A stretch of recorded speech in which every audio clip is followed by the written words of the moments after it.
हाँ, कितने बच्चे कह रहे हैं रेजिडेंशियल स्टेटस भी डालो? रेजिडेंशियल प्लस हाउस प्रॉपर्टी या सिर्फ हाउस प्रॉपर्टी या सिर्फ रेजिडेंशियल हाउस प्रॉपर्टी? ठीक है, एक बात मैंने आपकी मान ली ना, आपने हाउस प्रॉपर्टी बोला, मान ली। अब आपको मेरी बात नहीं माननी चाहिए।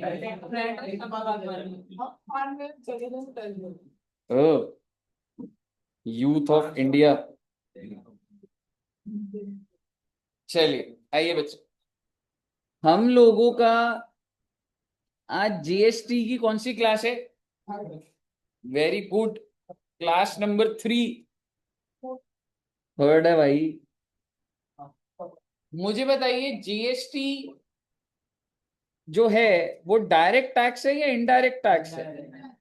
ओहो, दूसरी बात, क्यों लगता है इट इज इनडायरेक्ट टैक्स? ऐसा क्या दुकानदार कर रहा है या क्या इंडिया में हो रहा है जिस वजह से जीएसटी लग रहा है? कैन आई से it was supply of goods और सर्विसेज, या फिर बोथ? हो सकता है दोनों एक साथ हो रहा हो। और अगर ऐसा है तो भाई सप्लाई कितने पार्ट्स में था हमारा बच्चे? दो।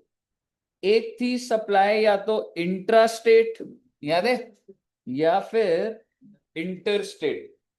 अगर तो इंट्रा स्टेट है बच्चे तो कौन से दो टैक्सेस? CGST and SGST. और अगर इंटर स्टेट है तो आईजीएसटी। बहुत अच्छी बात है।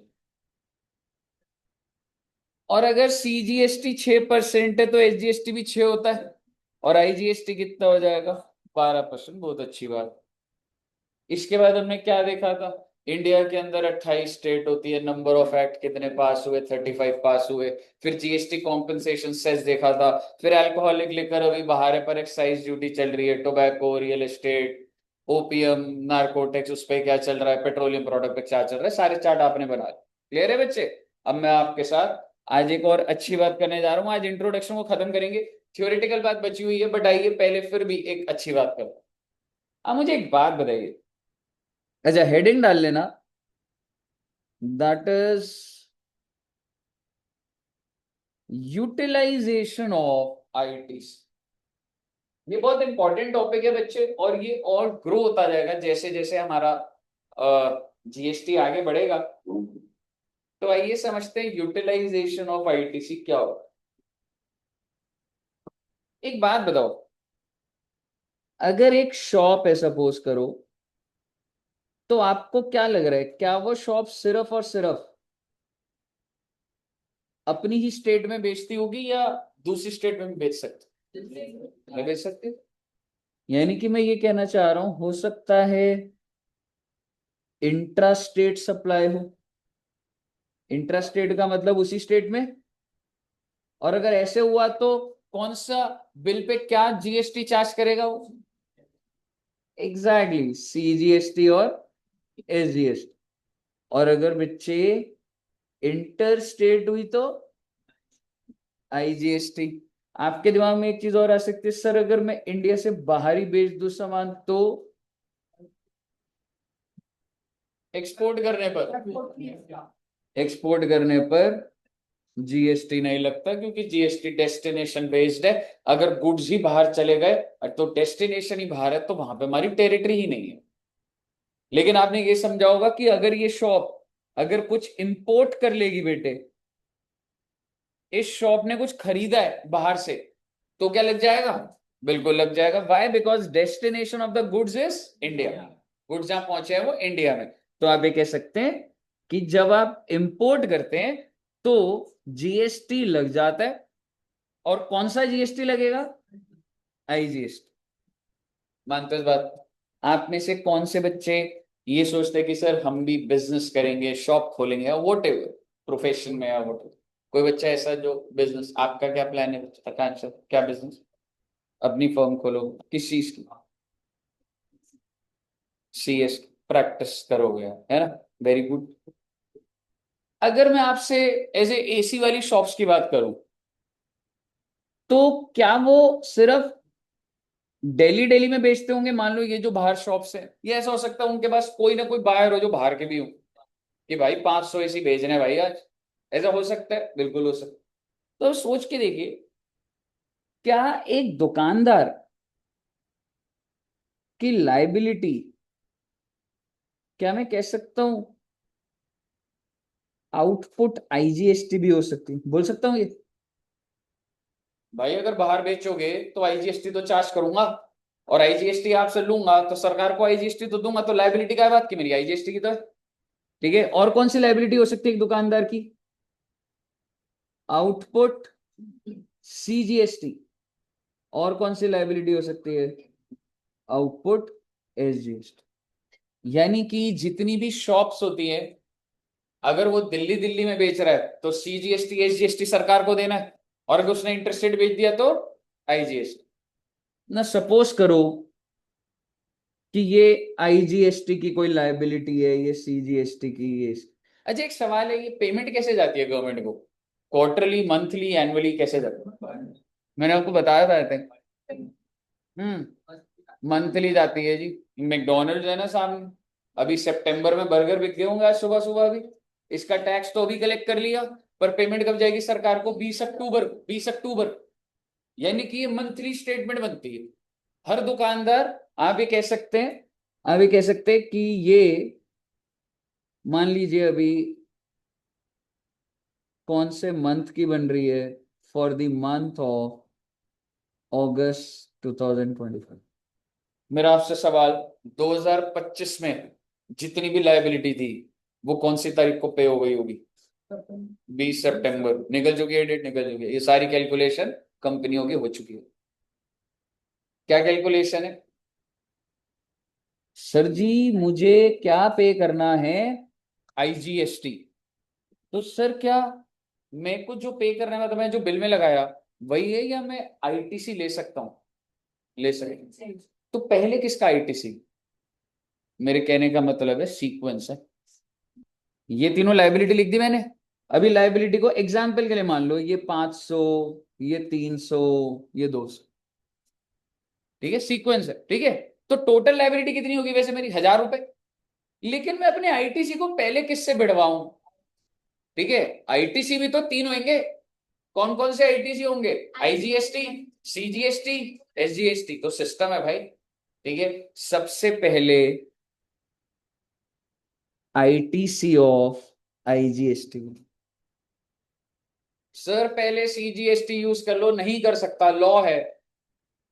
If the businessman has ITC of IGST, he has to use that first. तो ये जो मैं सीक्वेंस लिख रहा हूं, ए बी सी, ये फिक्स सीक्वेंस है, लॉ ने बोला हुआ, सेक्शन 49 ने बोला हुआ है। ये यूटिलाइजेशन सेक्शन 49 का है, सेक्शन लिख लीजिएगा। ठीक है, आईजीएसटी के बाद कौन सा यूज करोगे? Exactly, CGST. और उसके बाद बच्चे एसजी। पहले बताइए, ये बात क्लियर है? ये सीक्वेंस चेंज नहीं हो सकता। जब जीएसटी पहले आया था तब कोई भी सीक्वेंस होता था, धीरे धीरे रिफाइनमेंट आती गई, सरकार ने बोला नहीं ये सिस्टम चलाएंगे। अब मुद्दे की बात ये है, अगर तुम्हारे पास एग्जाम्पल के लिए 600 रुपए का आईटीसी, अच्छा ये इधर भी यूज हो सकता है, इधर भी हो सकता है, इधर भी हो सकता है, ये तो आपको बताइए, क्योंकि ये तो सबका दोस्त है। पर पहले कहाँ हो? Exactly exactly. तो जब मैं 1 लिख रहा हूं तो ए का सीक्वेंस है 1। ठीक है, तो चलो मान लो 600 रुपए होता तो कितना माइनस करवा देता? 500। ठीक है, कितना बच गया? 100। अब ये 100 कहाँ जाएगा? कहीं भी जा सकता। सीजीएसटी एसजीएसटी का कोई सीक्वेंस नहीं है। आप इस आईटीसी को अब चाहे तो सीजीएसटी में खत्म कर दीजिए, चाहे तो एसजीएसटी। यानी कि यू कैन से 2 और 3 इन एनी सीक्वेंस। एक टाइम था जब पहले फिक्स था, अभी सरकार ने बोला कि आईजीएसटी की लायबिलिटी खत्म करने के बाद अगर कोई IGST of ITC, sorry ITC बच जाता है इसका, किसी भी सीक्वेंस में जैसे मर्जी करता है, पहले आईजीएसटी का, बिल्कुल, तभी आगे जाएगा, नहीं तो आगे नहीं जा सकता। ठीक है बच्चे, अब जब मैं नेक्स्ट जाऊंगा तो अब मैं किसका आईटीसी यूज करूंगा? सीजीएसटी। अच्छा आपके दिमाग में ऐसे ही डाल रहा हूं, सर अगर यही 5,000 होता तो मेरे को सीजीएसटी की आइडिया यूज करने की जरूरत ही नहीं पड़ती। तो सर वो अगले महीने कैरी हो जाता एसेट है भाई ये सब क्या है? एसेट्स हैं ये। मैंने पे करा हुआ है, इस महीने नहीं तो अगले महीने, अगले महीने अगले महीने, अगले साल, 10 साल 20 साल, कोई दिक्कत नहीं, एसेट है आपका ये। ठीक है, मुद्दे की बात ये है, आईटीसी ऑफ सीजीएसटी पहले किसको मदद करेगा?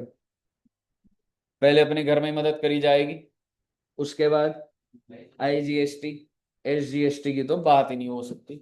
सीजीएसटी सेंट्रल गवर्नमेंट को जो दे रखा है वो स्टेट गवर्नमेंट माइनस करवाएगी, हमने कभी भी नहीं करा था वो। क्लियर है बच्चे? रही दूसरी बात, आखिरी बात, एसजीएसटी पहले किसकी मदद करेगा, उसके बाद इसके। क्लियर है जी? अभी ये आपका स्टार्ट हुआ है ये कॉन्सेप्ट, ये धीरे धीरे चैप्टर्स बढ़ेंगे और कुछ लॉजिक बनेंगे। ठीक है, इसको नोट कर लीजिए बच्चे, इसी नंबरिंग के साथ और सीक्वेंस के साथ। वो बैकएंड की बात थी। लेकिन 20 तारीख को पे रिक्वायरमेंट की फिक्स कॉन्स्टिट्यूशन में या फिर ये 20 तारीख को होती है जमा कॉन्स्टिट्यूशन में। कॉन्स्टिट्यूशन ने बोल दिया एक्ट बना लो, एक्ट के अंदर अब सरकार जो चेंज करती रहे। तो 20 तारीख को ये फिक्स है। हाँ, जैसे कोई भी डेट आप आईसीए में रजिस्टर कर दो, लास्ट डेट होती है, बाद में भी तू कर देगा, पेनल्टी वेनल्टी लग जाएगी। मेरे पास नहीं है पैसे, मैं 20 को नहीं जमा करा, आज कर रहा हूँ, पेनल्टी लग जाएगी, इंटरेस्ट लग जाएगा।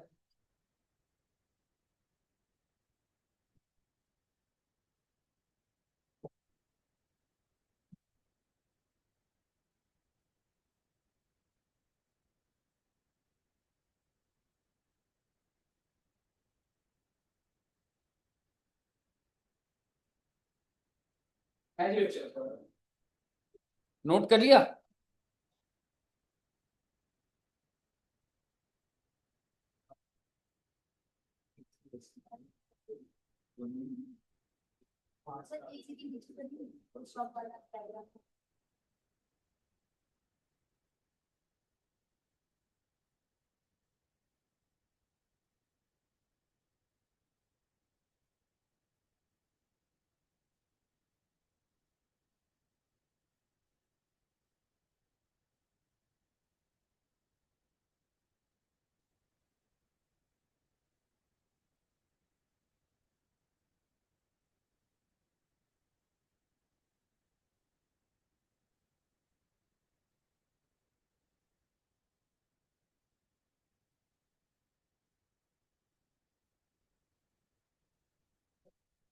है दिस,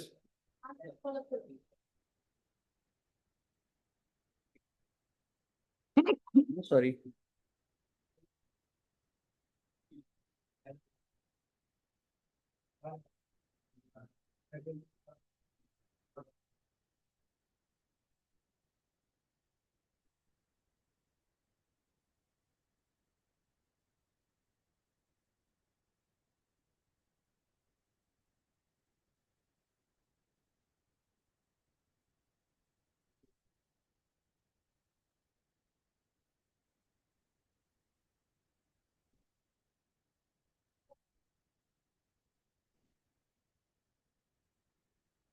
वो जरा सा ही बचा हुआ है बेटे, बस अब नोट शेयर कर देता हूँ आपके साथ।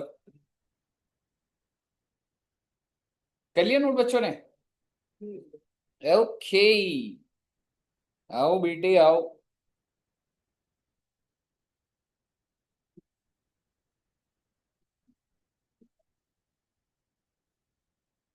ये मैं फाइल शेयर कर दूंगा, इसमें सारे नोट्स बने हुए हैं जैसे जैसे मैं बोल रहा हूँ, और वो है।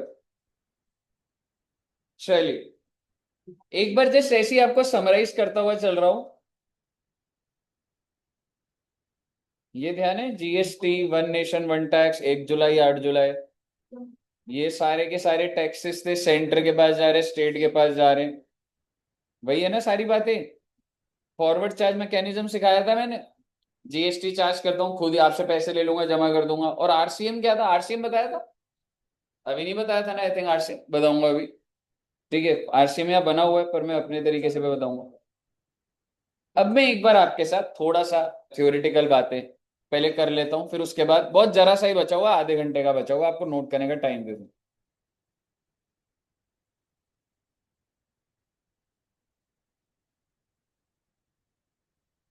चलिए, आपको ध्यान है बच्चे, हम लोगों ने देखा था कि भाई जीएसटी आया कैसे, मैंने आपके साथ बातें करी थी कि पहले कॉन्स्टिट्यूशन में लिखा होगा, ठीक है।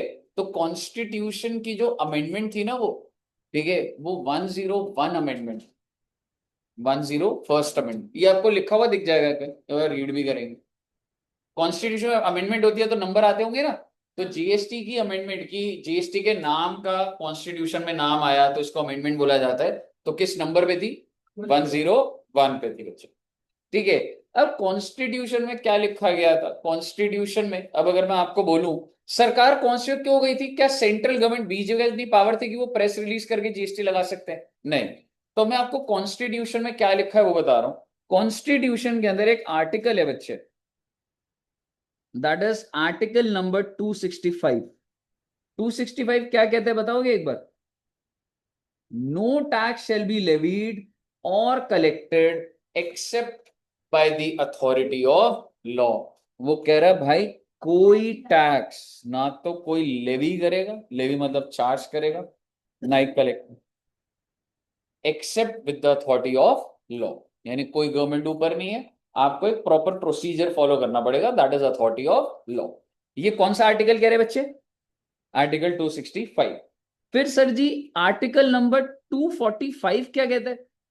द पावर फॉर एनैक्टिंग लॉ, कि अगर आपको लॉ बनाना है, पहले वाला ये था ना अथॉरिटी ऑफ लॉ, तो भाई लॉ कैसे बनेगा भाई बता दो। इज कॉन्फर्ड ऑन पार्लियामेंट, मतलब इसकी जिम्मेवारी किसको दी गई है? पार्लियामेंट को।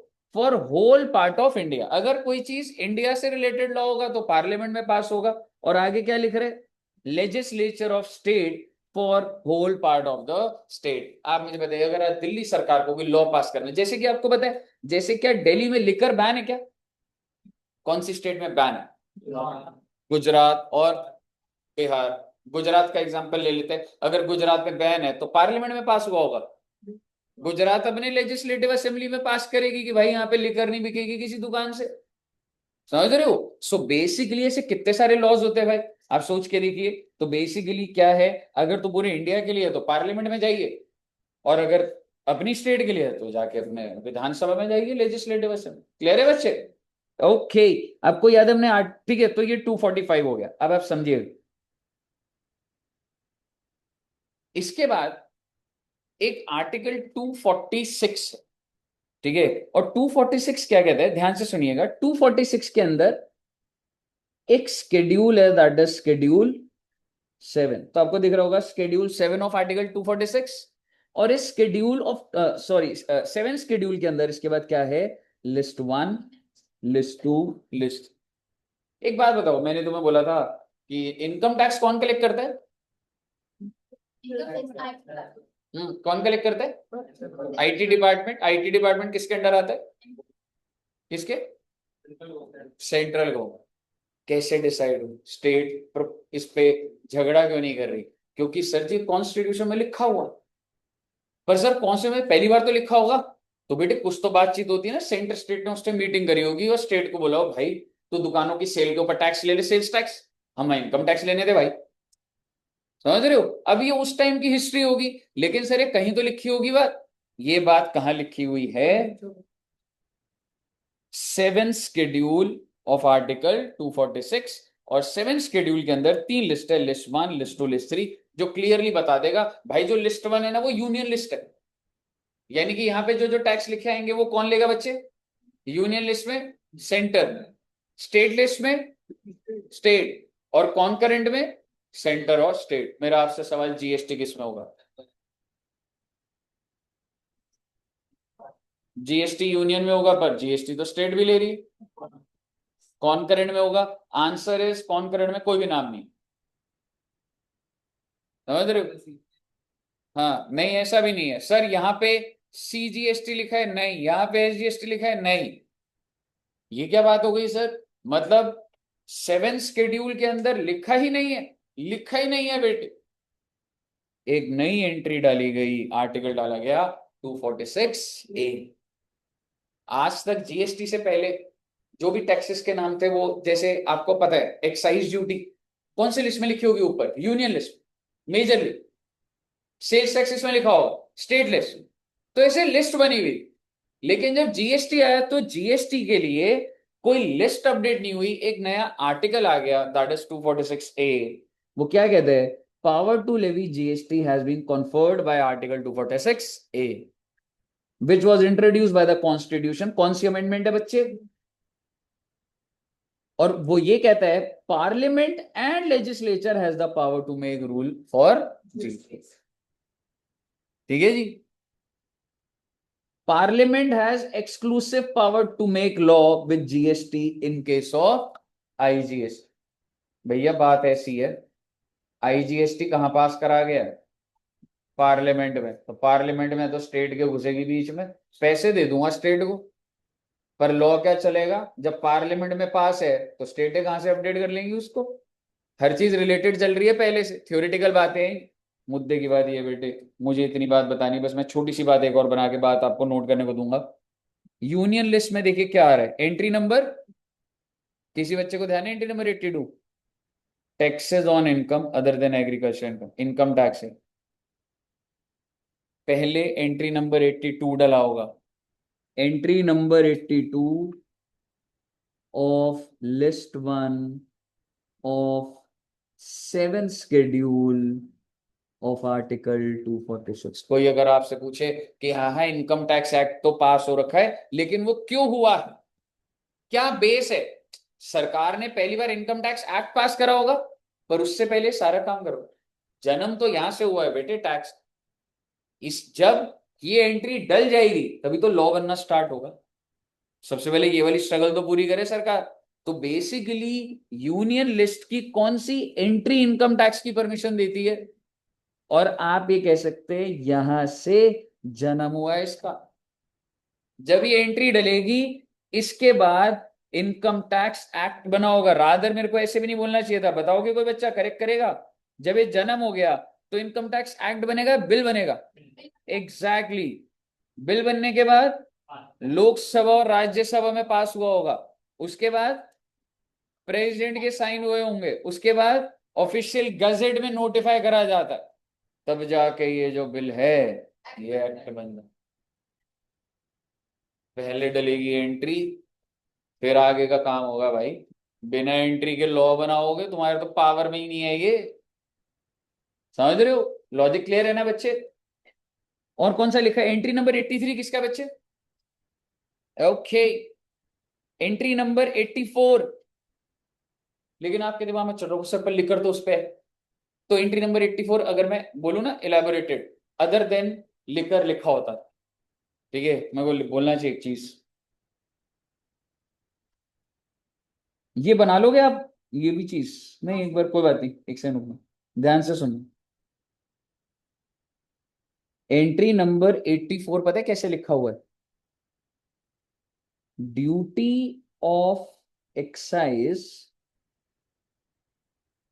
On tobacco.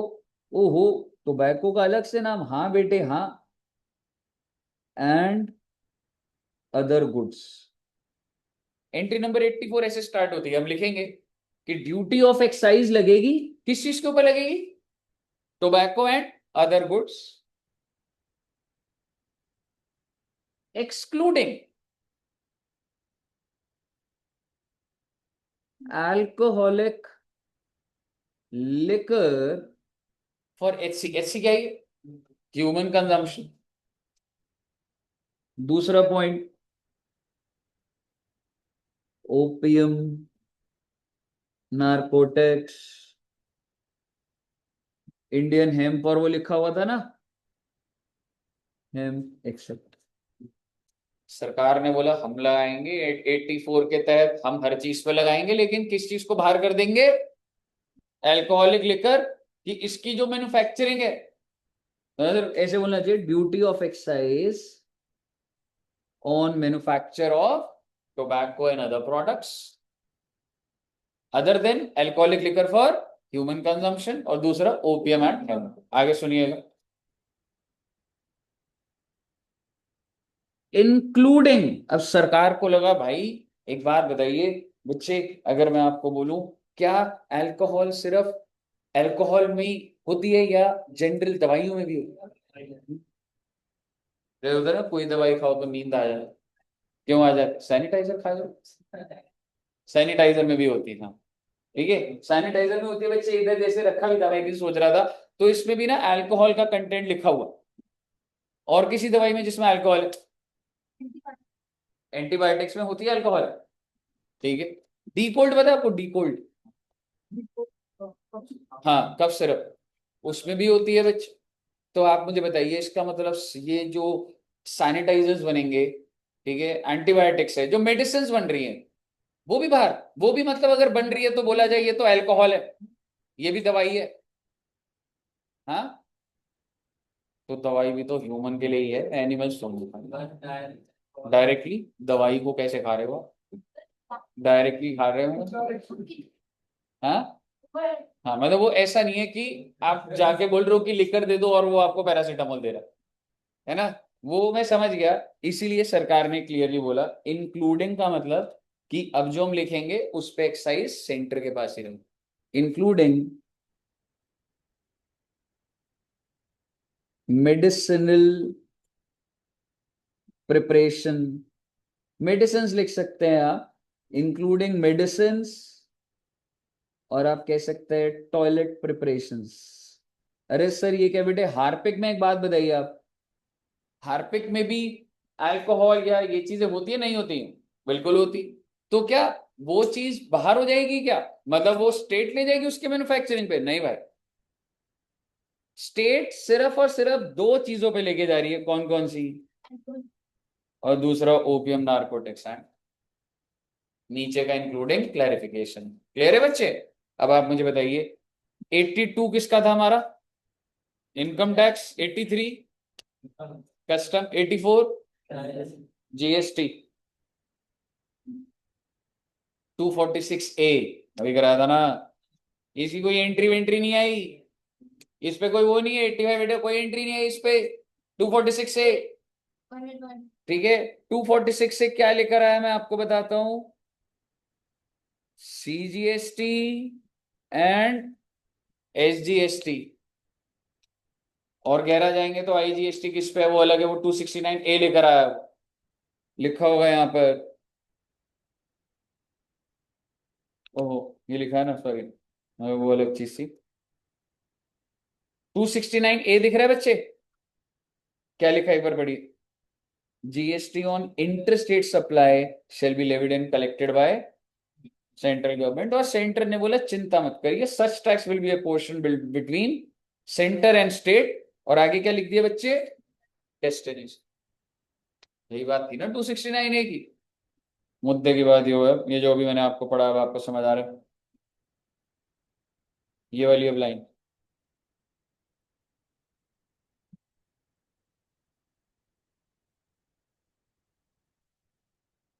समझ आ रहा है बच्चे, all clear clear, okay sir, अब क्या रह गया बेटे, नोट डाउन करना शुरू कर दो, आज इंट्रोडक्शन ही करना है वैसे तो, PDF ऐसे ही नहीं हो रहा नोट, भेज देता हूँ PDF में। अभी आप बच्चों के नोट्स सही चल रहे हैं ना सीक्वेंस में, है ना, यहां से फिर बनाना ठीक, और हेडिंग डाल सकते हो कॉन्स्टिट्यूशनल प्रोविजंस, ये वाले ना एकदम थ्योरेटिकल है, पेपर में आने के चांसेस कम है, पर ऑब्वियसली हम छोड़ नहीं सकते भाई इसको, ठीक है। ये वाली जो है ना बच्चे, इसको आप कह सकते हैं कॉन्स्टिट्यूशनल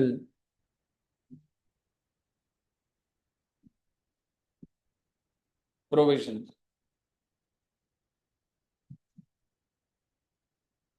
क्या बच्चे,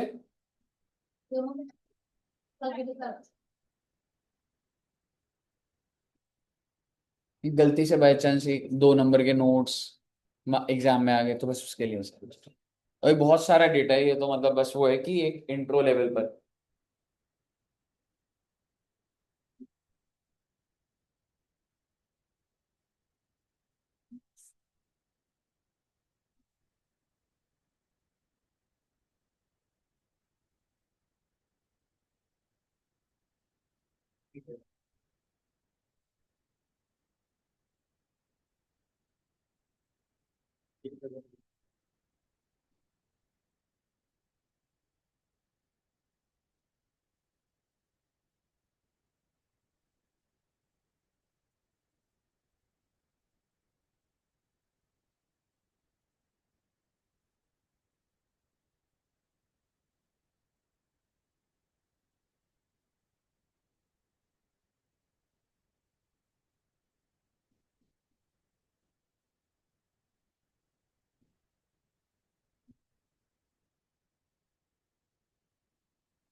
फाइल भेज दी बच्चे मैंने। अरे यार, गलत गलत बात सुन।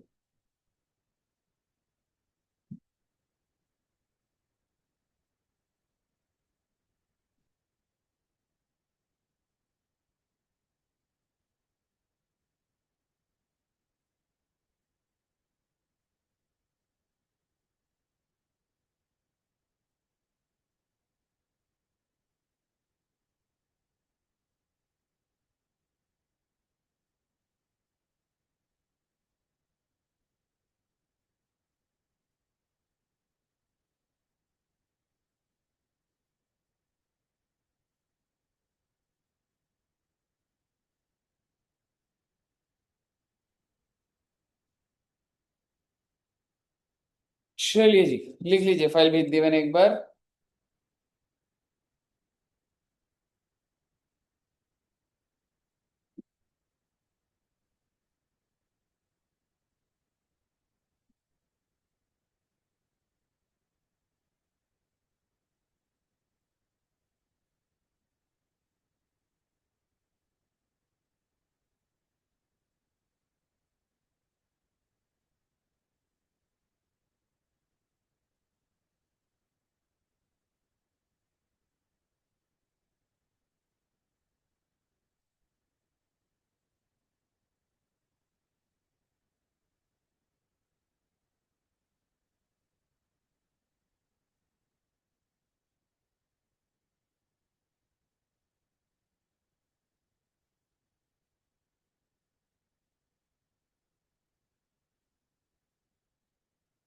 कितने बच्चों ने फास्ट रखा है आज? फास्ट कल था, क्यों ये 9 दिन नहीं होता? होता है, रखते हैं बच्चे नहीं?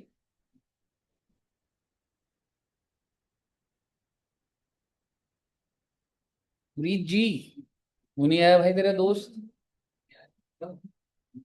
अगम नहीं आया, ऑनलाइन है। और तरुण भी?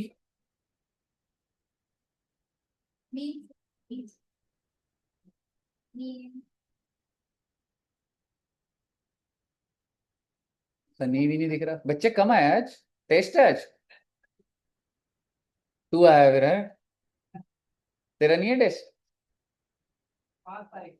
5 को। सीएस वाले बच्चे कम है, सही है? कम दिख रहे हैं वैसे सीएस का भी। सीएस के तो आए।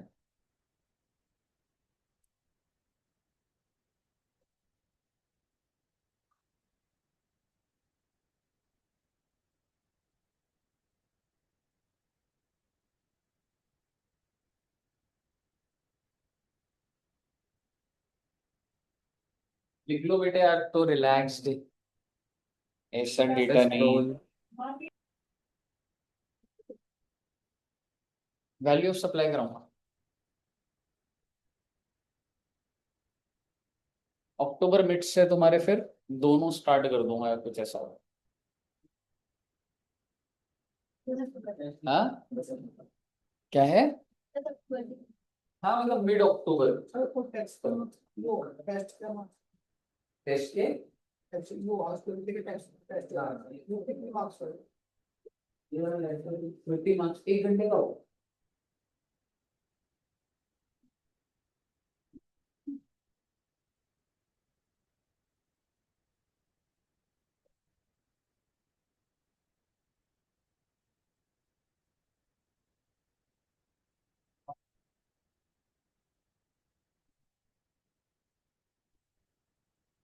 लिख लिया बच्चों ने? नोट्स अच्छे बने हुए हैं ना? मैंने बनाया बेटे सुबह उठ के एकदम सारे। सही में कह रहा हूँ। अरे मैंने बनाया, सही में कह रहा हूँ। लड़के तो एकदम सीधे होते हैं। आप इतना कलर भर दे।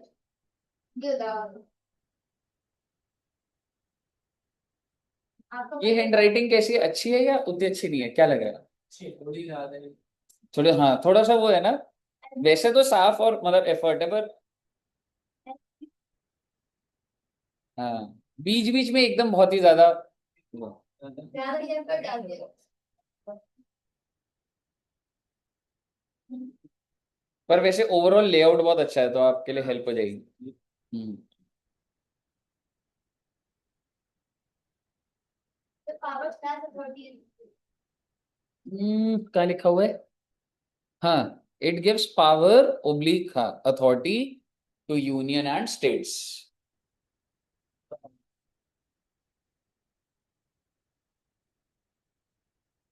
आप सभी बच्चे भी अच्छे अच्छे नोट्स बनाना बेटे। नोट्स ही हैं जो मेन टैक्स में काम आते हैं।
जी साहब, लिख लिया बच्चों ने?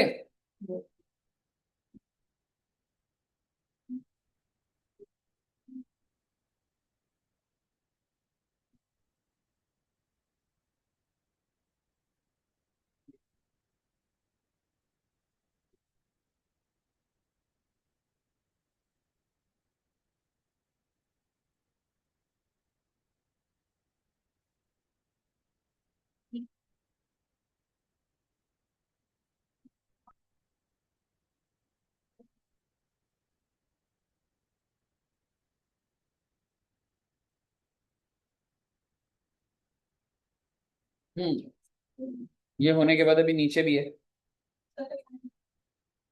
घर जाके लिख लोगे क्या?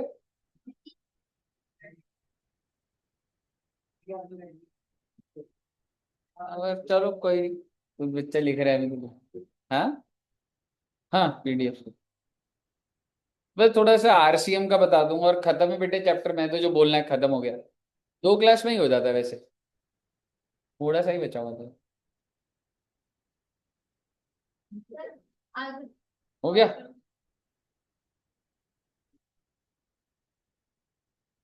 इसको दोबारा ऐसे डालना है।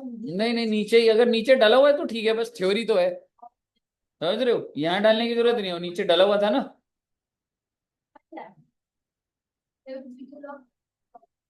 साइन किया। 7th schedule of article 246। वही है ना। हाँ हाँ, वही वाली थी। आओ एक छोटी सी बात कर लेते हैं और बस फिर इसको नोट्स बना लेना बस बढ़िया से, समझ रहे हो? ओके।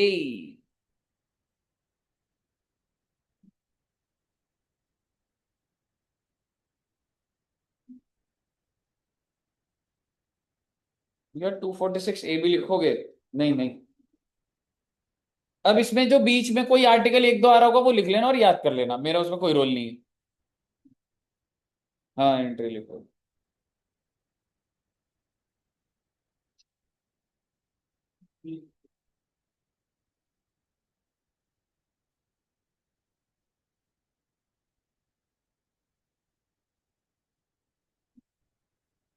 क्या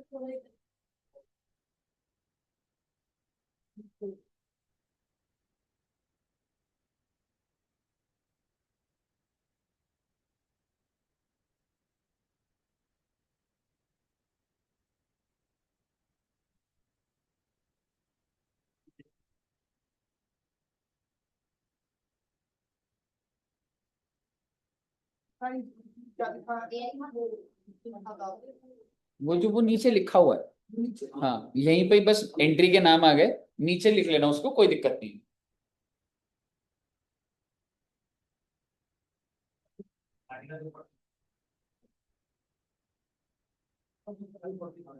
इस फाइल में ना बच्चों जो भी एक दो चीजें और आ जाए तो थ्योरेटिकल है वो लिख लेना पक्का से, ठीक है। मतलब ये तो लिख रहे हो आप, ठीक है, बाय चांस।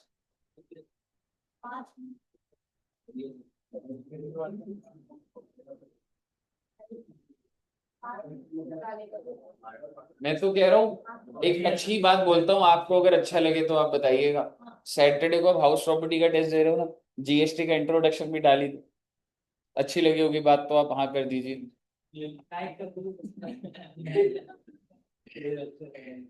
ठीक है, तो मेरे हिसाब से आपको नहीं लग रहा सही चीज है? पीछे बोल रहे बच्चे, आयुष जी कह रहे हैं बिल्कुल सही बात है। हाँ हाँ, तो यार वो तरीका होता है ना, समझा करना यार, मेरे को बात बनवानी है बस अपनी, है ना, और क्या। ऐसे डरते थोड़ा ना है बेटे, आप यूथ हो बेटे, आप डरो मत।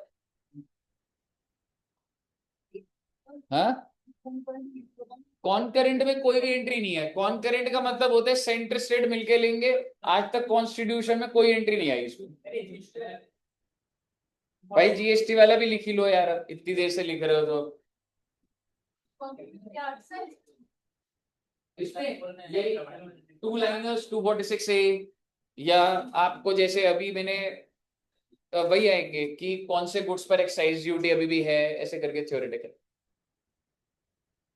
Fill in the blanks, true और फॉल्स। क्या हुआ? तो मैं इसमें क्या पूछूंगा, आसान ही पूछूंगा, भरोसा रखोगे?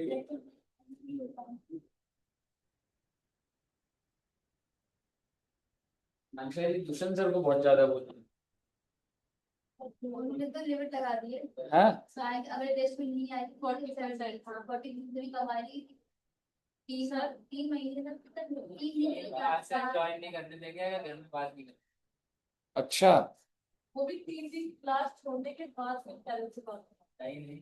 हाँ वही पूरा काफी यार बच्चों के ऊपर प्रेशर हो रहा है यार एकदम। डर लगता है फिर बच्चों को या नहीं? मुझे नहीं लगता आजकल बच्चों को कोई डर लगता है, मुझे नहीं लगता।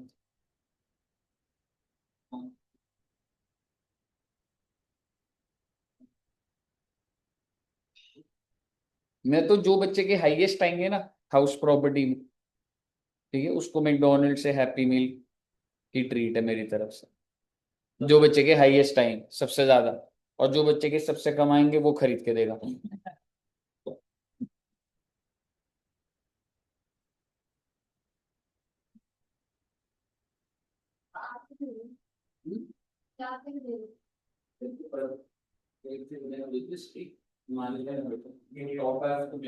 आप छोड़ो किसके लिए आप।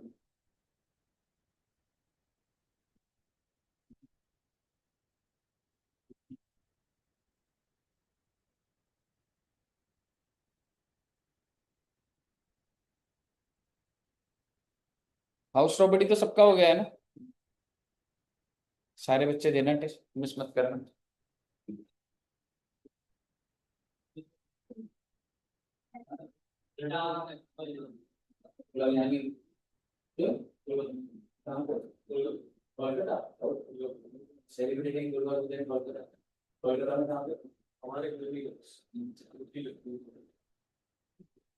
मैं कोलकाता में रहता था, पर्णश्री पर्णश्री कोलकाता में कहा रहते थे?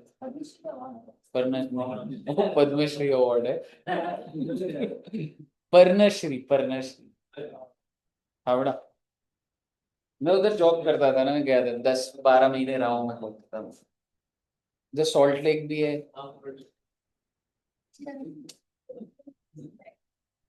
बहुत मेहनत करी है बेटे हमने, जॉब करता था पहले मैं, गवर्नमेंट जॉब छोड़ दी मैंने फिर। गवर्नमेंट जॉब छोड़ना बहुत बड़ी बात होती है। सब लोग कह रहे थे ये क्या कर रहा है, ये क्या कर रहा है।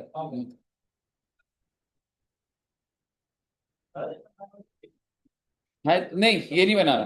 246 से लिख लिया बच्चों ने। और अगर 246 से लिख लिया तो थोड़ी सी बात सुन लो हल्की सी। अमेंडमेंट जो है 101 101 इतने टाइम्स अमेंडमेंट आ चुकी है। हाँ, जब से कॉन्स्टिट्यूशन बना होगा कोई एक चीज चेंज हुई, उसको एक दो ऐसे करके 101 बार कॉन्स्टिट्यूशन हमारा अमेंड हो चुका है। And there can be possibility कि फाइनेंस बिल की अमेंडमेंट है कि ओवरऑल इंडिया लेवल पे, ये अलग बात है, ये नहीं पता। समझ रहे? क्योंकि फाइनेंस बिल्स अलग होते हैं, अदर देन फाइनेंस बिल्स अलग होते हैं, कौन से अमेंडमेंट उस पर नहीं जाना अपने। हाँ, जीएसटी की जो अमेंडमेंट कॉन्स्टिट्यूशन के अंदर जो। ठीक है बच्चे। अच्छा, अब एक चीज समझिएगा।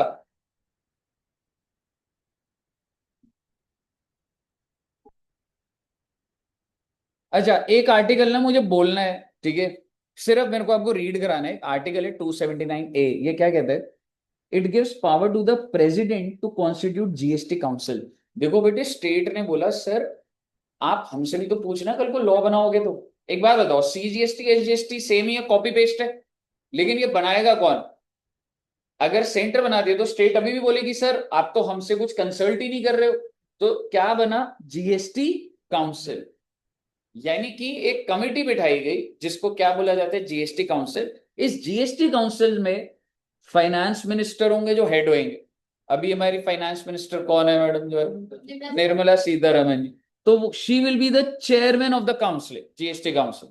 ठीक है। तो कौन होगा? यूनियन फाइनेंस मिनिस्टर जो हमारे हैं, सेंट्रल लेवल के जो फाइनेंस मिनिस्टर है, वो क्या हो जाएंगे बच्चे? हमारे चेयरमैन। और मेंबर्स कौन कौन होंगे? Finance ministers nominated by the state, taxation charge, any other minister nom. यानी कि हर स्टेट से एक एक बंदा आएगा और वो अपना रिप्रेजेंट करेगा जीएसटी काउंसिल। कौन सा लॉ पास होना है, रेट गिराने हैं बढ़ाने हैं, कौन डिसाइड करेगा? GST council. आप मुझे बताइए, थ्योरेटिकल बात है बच्चे। Every decision of the council कैसे डिसाइड होगा? अगर मैं जैसे यहां पे बोलूं कि कितने बच्चे कह रहे हैं residential status plus house property, by show of hands कितने बच्चे कह रहे हैं residential status and house property? एक बच्चा कह रहा है। मान लो आप एक स्टेट के हो, केरला से हो आप। अब क्या जीएसटी काउंसिल जब मान ही नहीं रही तो कहां से हो जाएगा? कितने बच्चे कह रहे हैं हाउस प्रॉपर्टी?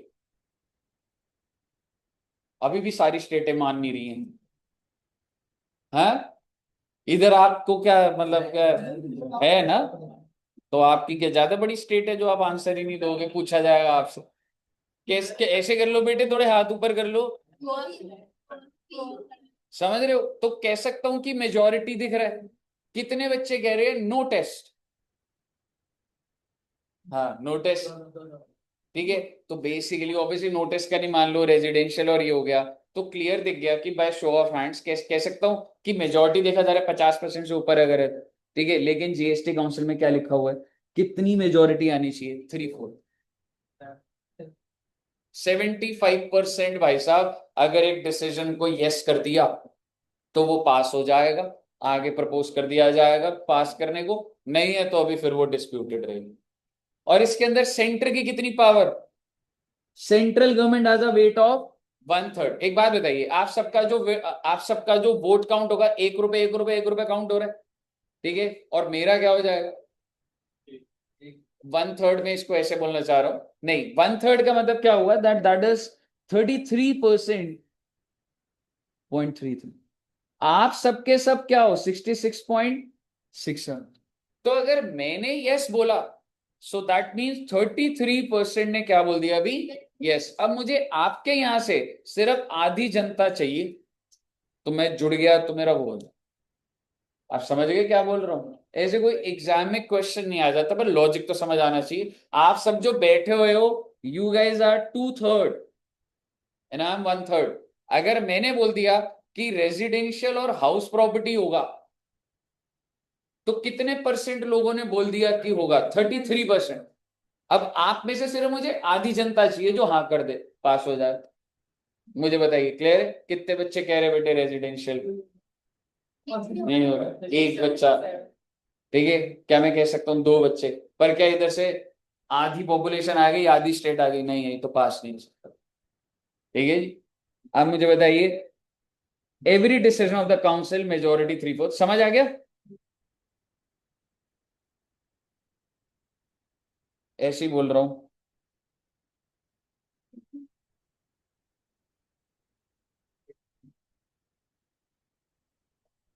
ये जो मैंने अंडरलाइन करा कि आपको समझ आ रहा है?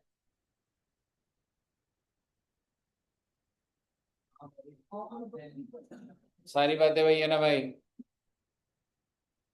बस बेटे, मुझे नहीं लगता आरसीएम भी वैल्यू के अंदर ही करा दूंगा। सारे लिखने हैं भाई।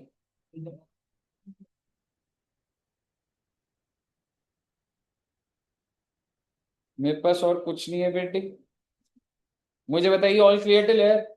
आपने क्या करना है, एक बार ध्यान से सुनिएगा। जीएसटी कैसे करना है? एक तो आपने नोट्स बनाने, फिर अपनी बुक खोलेंगे आप, इंट्रोडक्शन के अंदर पढ़ते जाएंगे। आपको बाय चांस कोई लग गया सर ये पॉइंट भी डाल देते नोट्स में, आप अपने हिसाब से डाल सकते हो। लेकिन अब आपको घर जाके अपने रिस्पेक्टिव मॉड्यूल को रीड करोगे और ये डन हो। ठीक है, आप नोट्स अपग्रेडेशन कर सकते हैं। आप अपना मॉड्यूल खोलेंगे, आपको 4 लाइनें बेहतर लग गई, आपने कहा सर ये भी डाल देते हैं, तो एक एक पेज हर नोट्स में छोड़ दो कि आपकी तरफ से स्पेशल पॉइंट्स आ गए कुछ। क्योंकि आप समझो, जब लास्ट डे होगा ना बच्चे, मैं आपको बता रहा हूँ, आप नोट्स के अलावा कुछ और नहीं देख पाओगे। आप आपकी बुक नहीं खुल पाएगी, क्योंकि टैक्स के अंदर डेटा बहुत है। ठीक है, अभी हम बहुत ही बिगिनर लेवल पर है, तो अभी से आप आदत डालोगे तो सही है। इन नोट्स को अपडेट कर लेना, एक पेज हर बार छोड़ देना कि जब जब कुछ ऐड करना करते हो। क्लियर है बच्चे? चलिए, तो यहां तक रखते हैं सर जी। और नेक्स्ट क्लास में फिर मैं आपको नया चैप्टर कराऊंगा, that is value of supply. ठीक है जी। टेस्ट में बनाता हूँ क्वेश्चन, जैसे मैम को बता दिए कि ये सारे, फिर उसके बाद चेक और आंसर की मैम के पास होती है। जीएसटी काउंसिल को बताना, फाइनेंस मिनिस्टर सारे मिनिस्टर्स ऑफ द स्टेट के भी फाइनेंस मिनिस्टर्स होते हैं। बिल्कुल भाई। और मेरी स्टेट में एसजीएसटी लग रहा है, मैं अपनी बात को रखने जाऊंगा ना पार्लियामेंट में, समझ रहे? चलिए, okay, thank you very much. Bye bye bye bye bye.